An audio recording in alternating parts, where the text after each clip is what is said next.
Hello, Darnell Dolphins. It's Miss Da Silva again. I'm so happy you are joining me for another video. It's a beautiful day outside, so I thought I would film from outside today. So I hope you don't get distracted by if there's other noises going on. But I hope that after you watch this video, you will take a few minutes and stand in the sunshine and get some fresh air. It's really important to spend time outside every day. Okay, so I want you to set that little goal for yourself and try to do that when we're done with our lesson. So I am going to talk to you today about perseverance. Okay, we're going to talk about that a little more after we watch a video together. So here we go. Okay, so like I told you, we're going to be talking about perseverance. That's a pretty big word, so I'm just going to explain it to you as simply as I can. Perseverance is when you work towards accomplishing a goal or just finishing something, even when things get in your way, like obstacles. We call them obstacles. So again, that's when we work on finishing something or accomplishing something that we want to or we need to, even though there's obstacles. Sometimes finishing things can be hard. Stuff gets in the way, or maybe we get distracted. So that is why we're talking about perseverance, so that maybe this will inspire you or push you to finish or accomplish a goal that you have. So let's watch this video together. Okay, here we go.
All right, well, hopefully you enjoyed that little video. Now I have a few questions for you. I'm hoping that you have an adult next to you or maybe a sibling If you don't, if you can call them over so you can talk to them about your answers to these questions. If no one's there right now, that's okay. Just say them out loud and know that I'm listening to you. I can hear you. Okay, so I want to know, what challenges did the llama face? If you don't remember, you can always click back on the video and watch it again. But hit pause and tell the person that you're with, what challenges did the llama face? Well, he had a lot of challenges, right? That penguin kept getting in his way. He kept falling, and the train came, and there were just all kinds of problems for him trying to eat that fruit, right? So it was just one thing after another that made it really difficult or challenging for him.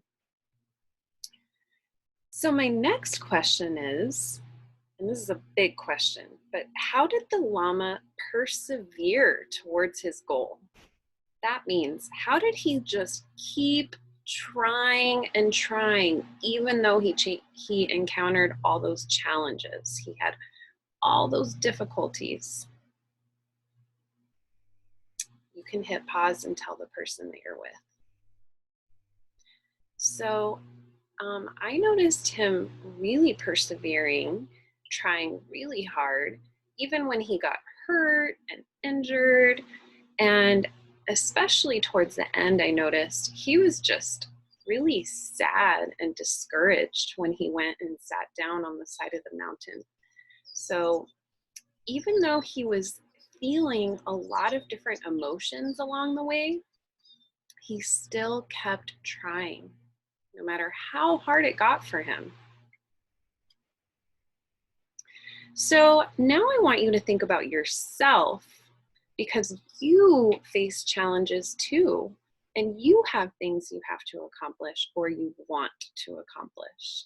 So it might not be like the llama getting that fruit, but I want to know, how does it feel when you face challenges working towards a goal? So maybe now you've had a lot of work to do at home and you might get frustrated. That would be one feeling I would feel, or I have been feeling working at home. So what else? What are some different feelings that you're having when working towards something gets hard, challenging? You can hit pause again and tell the person that you're with. So I already told you a couple that I think, but I said maybe sad, discouraging, maybe even you feel frustrated, mad, angry, upset. I would definitely think when you're working towards something, and it's really hard or challenging, it could put you in the yellow zone where you get just really frustrated. So now we have to think about ways that we can persevere more, just like the llama, right? We want to be more like that llama, where we want to practice perseverance. We want to work really hard, even when we face challenges. So I want to know if you have any ideas. What kinds of things can you say to yourself to help you persevere towards a goal? So what that means is self-talk, right? Or sometimes when we talk about zones, we call it the inner coach. We can always talk to ourselves, right? And tell ourselves positive things that help us feel better, or help us work harder, or be kinder to other people. So when you have something that's challenging, I want you to think about the llama again, how he really wanted that fruit. What kind of things can you say to yourself? What is some self-talk that you could use? I bet you're thinking of some really good ideas right now. I'm going to give you one that I thought of. Here's an idea that I thought that you can always say to yourself when things get challenging. You could say, I can do this. It might be hard, but if I keep trying, I will get there. So I think that's what the llama did. I think when he fell and he almost got run over and that penguin kept taking his fruit, he kept telling himself, I can do this. This is really hard, but I'm going to keep trying. And eventually, I'm going to get that fruit. So maybe you have been working on an assignment, one of your homeworks that's been really hard or really challenging. And so one of the things that you can do is positive self-talk like this, using your inner coach and telling yourself these positive things like, yes, I can do this. I'm so smart. If I work hard, I can do whatever I want. So I have a couple more ideas for you also. Other things you can do, another idea than positive self-talk, you could take a break. If something is like so hard, we talked about all those feelings you might have. If you're feeling so frustrated, then take a break. There's no problem with that. Try to do some dancing or maybe cook something, drink some water. If you want to take a longer break, then ask if someone will go on a walk with you or go outside like I'm doing, get some sunshine and some fresh air. And it can really help you get back to that thing that you want to finish that's challenging. Another idea for what you can do is to celebrate all the things that you already have accomplished. So let's try to look back and think about a time when you finished something that was really hard. It might be something that was in school with your teacher and you just kept trying and trying and you never thought you were going to get it, but then you finally did. Maybe it was something to do with the alphabet or counting or reading certain words. I want you to think about that, and I want you just to give yourself a pat on the back or whatever you want to do, and just tell yourself, good job. Use that positive self-talk again and tell yourself how smart you are, and think about those times when you have already persevered, because I know all of you have, and you've already accomplished so much. So the more that you practice and work hard at those things, you will continue accomplishing your goals. All right, so I am going to go ahead and end there. Thank you so much again for joining me. I miss all of you and I can't wait until I get to see you all in person again. But for now, I am so proud of you and excited that you're tuning into my videos. All right, until next time, bye.